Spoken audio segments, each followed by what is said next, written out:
एक तरफ तो राहुल गांधी हैं जो लगातार चुनाव आयोग को घेर रहे हैं, लगातार वोट चोरी पर नए खुलासे कर रहे हैं। दूसरी तरफ कई मीडिया एजेंसीज हैं जैसे स्क्रॉल, जिसको लेकर आज आपके पास तक ये खबर पहुंची होगी कि कैसे एक बड़ा खुलासा स्क्रॉल ने भी कर दिया वोट चोरी का। और तीसरी तरफ क्या मुख्य चुनाव आयोग और क्या राज्य निर्वाचन आयोग आज की तारीख में सुप्रीम कोर्ट ने फजीहत कर दी, 2 लाख रुपए का जुर्माना लगा दिया।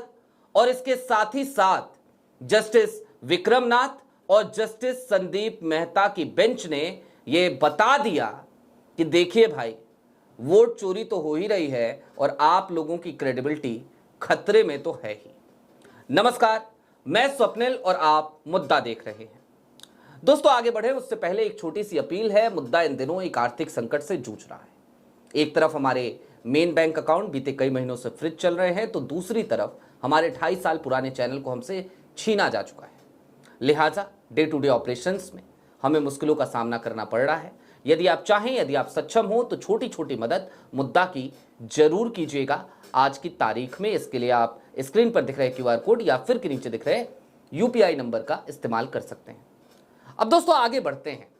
खबर संभवतः आप तक पहुंच गई होगी, लेकिन इस खबर को जरा एक दूसरे चश्मे से देखने की जरूरत है और इसे इस तरीके से समझने की जरूरत है कि क्या वाकई में चुनाव आयोग की मुसीबतें, मुश्किलें हर गुजरते दिन के साथ बढ़ती जा रही हैं। राहुल गांधी की पहली प्रेस कॉन्फ्रेंस, राहुल गांधी की दूसरी प्रेस कॉन्फ्रेंस और इन दोनों प्रेस कॉन्फ्रेंसेस के बीच चुनाव आयोग की जो प्रतिक्रिया देने की आदत थी, उसमें बड़ा परिवर्तन आया। याद कीजिए राहुल गांधी की पहली प्रेस कॉन्फ्रेंस को।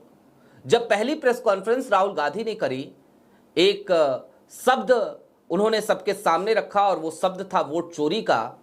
तो उसके बाद से चुनाव आयोग बौखला गया, आग बबूला हो गया। लगातार उसने राहुल गांधी को टारगेट करने की कोशिश करी। यहां तक कि रविवार का दिन था, बिहार में वोट अधिकार यात्रा निकाल रहे थे राहुल गांधी और इंडिया अलायंस, और उस वक्त पे उसी दिन मुख्य चुनाव आयुक्त ने एक प्रेस कॉन्फ्रेंस करी थी।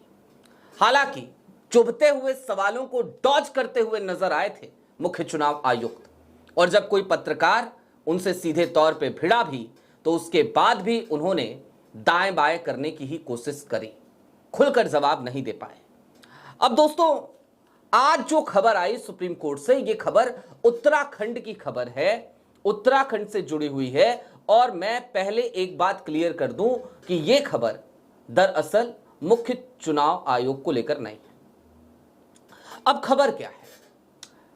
खबर बड़ी सीधी सी है कि 2 लाख का जुर्माना लगा है राज्य निर्वाचन आयोग पर।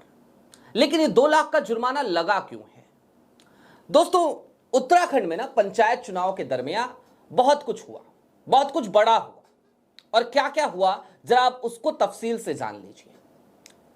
एक सर्कुलर राज्य निर्वाचन आयोग जारी करता है और कहता है कि जिन लोगों के नाम 2 मतदाता सूचियों में दर्ज हैं, वो भी पात्र हैं चुनाव लड़ने के। इस सर्कुलर के खिलाफ लोग उत्तराखंड हाईकोर्ट का दरवाजा खटखटाते हैं। उत्तराखंड हाईकोर्ट से झटका लगता है राज्य निर्वाचन आयोग को और इस सर्कुलर पर रोक लगा दी जाती है। लेकिन उसके बाद कहां रुकने वाले थे राज्य निर्वाचन आयोग के अधिकारी? तो वो सीधे सुप्रीम कोर्ट पहुंचते हैं, हाई कोर्ट के उस फैसले को चुनौती देते हैं। लेकिन आज सुप्रीम कोर्ट की तरफ से जो फैसला आया, उसने पानी पानी कर दिया, शर्मिंदा कर दिया। दोस्तों, सुप्रीम कोर्ट में आज संदीप मेहता और जस्टिस विक्रमनाथ की बेंच ने यह फैसला सुनाया कि एक तरफ तो हम इस चुनौती को, आपकी याचिका को निरस्त कर रहे हैं और दूसरी तरफ आपने कोर्ट का समय बड़ा जाया किया है, आपकी मनसा भी ठीक नहीं लग रही, लिहाजा आपके ऊपर 2 लाख रुपए का जुर्माना लगा रहे हैं। दोस्तों, उत्तराखंड से एक और खबर आई थी, उस खबर को भी जरा याद कर लीजिए, रिकॉल कर लीजिए, ताकि हम उस तथ्य को समझ सके कि हमने क्यों कहा कि आज की तारीख में चुनाव आयोग हर तरफ से घिरता जा रहा है और अब उसके पास ऐसा लगता है सरेंडर करने के अलावा कोई विकल्प बचेगा नहीं। हालांकि वो कोशिशें खूब कर रहा है, हाथ पैर खूब मार रहा है। दोस्तों, उत्तराखंड में पंचायत चुनाव के दरमियान एक प्रत्याशी थी सीता मनवाल। सीता मनवाल के पर्चे को रिटर्निंग ऑफिसर ने रद्द कर दिया। सीता उत्तराखंड हाईकोर्ट पहुंची। जब उत्तराखंड हाईकोर्ट में सीता पहुंचती हैं, अपनी याचिका लगाती हैं, तो वहां से उनको जीत मिलती है और उनके जिस पर्चे को निरस्त कर दिया गया था, दरअसल उसे वैलिड करार देना पड़ता है रिटर्निंग अफसर को। सीता मनवाल चुनावी मैदान में उतर जाती हैं, लेकिन उसके बाद जो सामने जिनको निर्विरोध रूप से जीता हुआ मान लिया गया था, वो प्रत्याशी जो भारतीय जनता पार्टी द्वारा समर्थित थी, सीता कांग्रेस द्वारा समर्थित थी, तो वो प्रत्याशी, भारतीय जनता पार्टी द्वारा समर्थित प्रत्याशी, वो सुप्रीम कोर्ट पहुंचती हैं और फिर जस्टिस बी.आर. गवई एक ऐतिहासिक फैसला देते हैं। Chief justice of India B R. Gavai वो सीधे तौर पर एक फैसला सुनाते हैं और 1952 के एक फैसले को बदलते हुए नजर आते हैं। दरअसल चुनावी नोटिफिकेशन जारी हो चुकी थी और 1952 में एक फैसला आया था कि जब चुनाव के नोटिफिकेशन जारी हो जाएंगे तो उसके बाद चुनाव आयोग या फिर कि चुनाव से संबंधित किसी भी तरीके की याचिका को कोई भी न्यायपालिका एंटरटेन नहीं करेगी। लेकिन सुप्रीम कोर्ट उसके बावजूद ना सिर्फ उस याचिका को एंटरटेन करती है, बल्कि सीधे तौर पर एक फैसले को पलट देती है, जो फैसला होता है 1952 का, जिसके आधार पर आज तक चुनाव की नोटिफिकेशन जारी होने के बाद चुनाव आयोग वो न्यायालय से बचता रहा था। अब उस फैसले को तो पलटते ही हैं बी.आर. गवई, साथ ही साथ वो हाईकोर्ट के फैसले को अपहोल्ड करते हैं, यानी उसे बरकरार रखते हैं और सीता मनवाल चुनावी मैदान में भी फतह हासिल करती हैं। सिर्फ सुप्रीम कोर्ट और हाई कोर्ट में नहीं जीतती, वो वहां पे चुनाव लड़ती हैं तो उसमें भी जीत जाती हैं। ये जो फैसला था ना, ये भी एक बड़ा फैसला था, एक बेंचमार्क था और निश्चित तौर पर चुनाव आयोग की टेंशन बढ़ाने वाला फैसला था। अब आज की तारीख में जरा चुनाव आयोग को कुछ और चुनाव आयोग के बारे में आप देख लीजिए, आप रिकॉल कीजिए। राहुल गांधी की पहली प्रेस कॉन्फ्रेंस का मैंने जिक्र किया, उसके बाद चुनाव आयोग द्वारा किए गए अटैक्स का मैंने जिक्र किया। लेकिन इस बार क्या हुआ, राहुल गांधी ने जैसे ही दूसरी प्रेस कॉन्फ्रेंस करी, चुनाव आयोग ने एक ट्वीट जरूर किया, एक चिट्ठी भी जरूर आई, लेकिन सफाई देती हुई नजर आई वो चिट्ठी। और उन सब के बाद चुनाव आयोग नियम बदलने लगा। मसलन उसने कहा कि अब वोटर को डिलीट करने के लिए या फिर कि उसके एडिशन के लिए आधार लिंक्ड मोबाइल नंबर का ही इस्तेमाल किया जाएगा, ई साइन जरूरी होगा।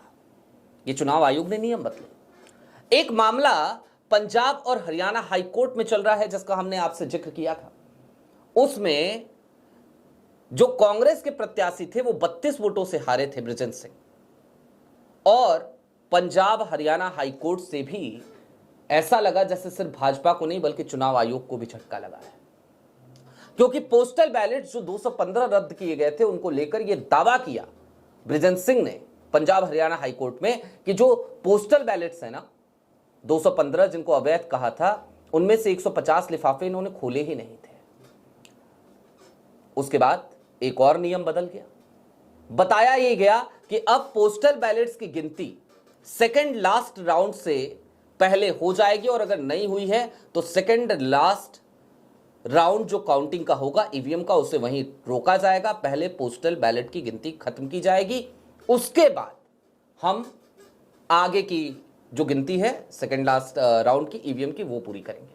हालांकि इस फैसले में एक पेज है, उस पेज पर विस्तार से काफी बातें हो चुकी हैं, उस तरफ नहीं जाएंगे। लेकिन इतना तो तय है कि चुनाव आयोग हर बार अब या तो नियम बदल रहा है या फिर कि सफाई दे रहा है, गलदोदाई नहीं कर रहा। और नहीं कर रहा तो उसके पीछे जो महत्वपूर्ण कारण हैं या कारक है वो क्या है? वो सिर्फ इतने ही तो हैं कि आज की तारीख में चुनाव आयोग की चौतरफा घेराबंदी हो चुकी है। चुनाव आयोग को कहीं से राहत की कोई उम्मीद नजर नहीं आती, क्योंकि वोट चोर गद्दी छोड़ का नारा देश के कोने कोने में गूंज रहा है, बच्चे बच्चे की जबान पर है, चौक चौराहों और चौपालों पर आज की तारीख में ये वोट चोरी का मुद्दा एक डिस्कशन, हर डिस्कशन पॉइंट पे एक बड़ा मुद्दा बनता हुआ नजर आ रहा है। निश्चित तौर पर एक तरफ नेता प्रतिपक्ष राहुल गांधी की सक्रियता है, इंडिया अलायंस के कई नेताओं की सक्रियता है, कांग्रेस का ईगल डिपार्टमेंट है जो हर दिन इसी उधेड़ बुन में, इसी खोजबीन में लगा है कि वोट चोरी के नए नए तरीके क्या अपनाए गए थे, जरा उनके बारे में पता किया जाए और उनको एक्सपोज किया जाए। उसके साथ ही साथ स्क्रॉल जैसी मीडिया एजेंसीज हैं जो चुनाव आयोग की मुश्किलें बढ़ा रही हैं, और इन सब के बीच कोर्ट में, हाई कोर्ट हो, सुप्रीम कोर्ट हो या निचली अदालतें हो, वहां पर भी रह रह करके झटके पे झटके लग रहे हैं आज की तारीख में चुनाव आयोग को। कुल मिलाकर इसे इस तरीके से भी समझा जा सकता है कि वोट चोरी को लेकर ऐसा लग रहा है जैसे देश में एक अलग सा माहौल पैदा हो गया हो और अब हर तरफ से वोट चोर घिरते हुए नजर आ रहे हैं। बहरहाल अभी के लिए दीजिए इजाजत। ऐसे ही तमाम अपडेट्स, तमाम डेवलपमेंट्स के लिए जुड़े रहिए मुद्दा के साथ। चलते चलते फिर वही अपील, चैनल पे नए हो सब्सक्राइब करते हुए जाइएगा, सक्षम हो तो छोटी छोटी मदद मुद्दा की जरूर कीजिएगा। बहुत शुक्रिया।